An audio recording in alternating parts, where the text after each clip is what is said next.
Hottest artist to watch in 2019 by the New York Times, and is one of the most culturally significant artists to have developed from Africa in recent years. That's award-winning and multi-talented musician, actor, writer Nakhane, who is back to perform on home soil after a forced hiatus of over 2 years due to COVID-19. Nakhane's I Am Live takes place at the Constitution Hill next Saturday, the 21st of May, and they join us now to tell us more. Nakhane, very good morning. Thank you so much for joining us. Welcome. Good morning. Thank you for having me. Good to have you back. Good to see you. Very early. I know, right? You know, and I've stopped drinking coffee, so I don't get that jolt in the morning. So it takes me about 3 hours to wake up. It might have helped. You know, it might have helped. It might have helped. Anyway, how would you describe the past 2 years, both musically and personally? Complicated. Complicated because I couldn't perform and I love performing to an audience, But also, it was good because not good, I don't want to say good, because there's nothing good about it, but it gave me a chance to maybe be still. Okay. You know, whether I liked it or not. To observe myself and understand what it was I needed and what was excess. How did it get by, though? Because I know that so many artists, during that 2-year period, they spent as much time as possible in the studio and cooking up and, you know, classic hits. Well, I made an album which will be out in the near future, the very near future. But that album wasn't written before. It was written before the pandemic, but I started recording it and producing it during pandemic, which was really, really lovely, actually, because I got to be quite brave, you know, because I was alone in my own studio doing my own vocals or instrumentals. So I was much more involved than I was before, which was a great distraction. Okay. And I understand that you've taken some time off the stage to focus more on writing and being in the studio. Tell us a bit more about that. Well, I mean, do you mean like literature? Or are you talking about writing music? Yes, literature as well and music. Oh, yeah. Well, I'm always writing music. And whether I'm sitting at the piano, guitar, or whatever, I'm always writing something. Okay. And with each album, I try to write it differently. So with the first album, it was with acoustic guitar. The second album, it was with synthesizers. Whereas with the one that's coming up right now, it was mostly with just a lot of drums. Just so that I can be... So first of all, I don't bore myself and the audience. Secondly, so that I can not repeat myself. You know. And I was also working on what will be my second novel. I don't want to promise when that will be out. It'll be out when it's out. Okay. Trying to give us a hint? No. Without giving away too much, of course. No. It's still based in South Africa, even though I've been away from home for about 4.5 years now.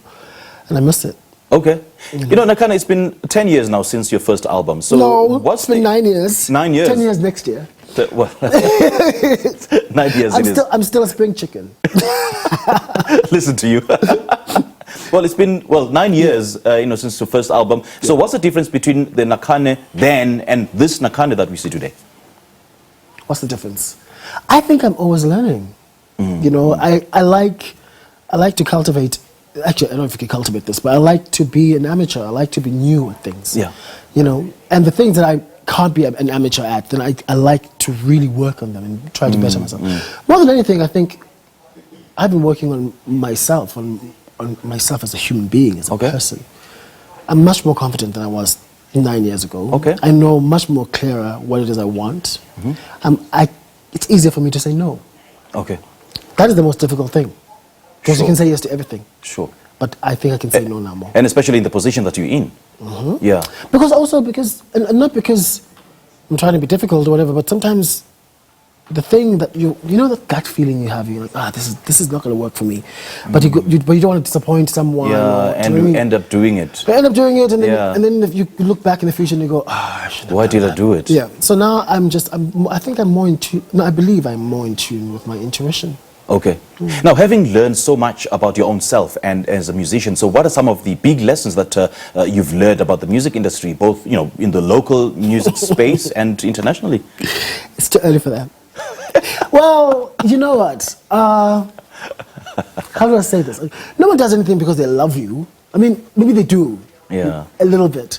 But everyone's trying to do their part and sort of get ahead, right? And you can make incredible relationships with that.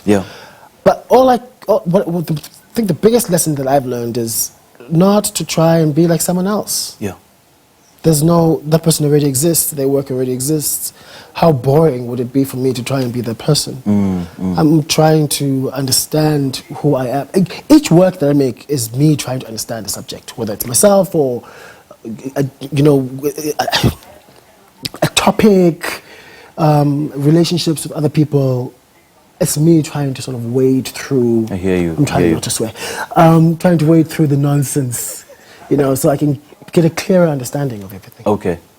All right. Let's talk about your performance Yes. next weekend. And you're back performing on Home Soul. What's the most exciting part about performing on Home Soul? South African audiences are the best. I And know. I'll tell you why. I know. The best because when they are in that moment, they are in that moment, and you can really feel of them. And you're all in this incredible contract, in this. I'm going to say it anyway, but it's like when you're intimate with somebody, it's like when you're having sex with somebody. There's nothing else there, unless you choose that to be. But it's and that's what live performance can be, particularly here. Yes. Whereas sometimes in other countries, there's a certain distance. You are a performer, I'm the audience. Yes, yes. Give to me, I'll take. You do your job, you do your what you job, have and to, I'll just keep I'll quiet. just- yeah, right? yeah. Whereas I Yeah. like the call and response of South African audiences. Right, right.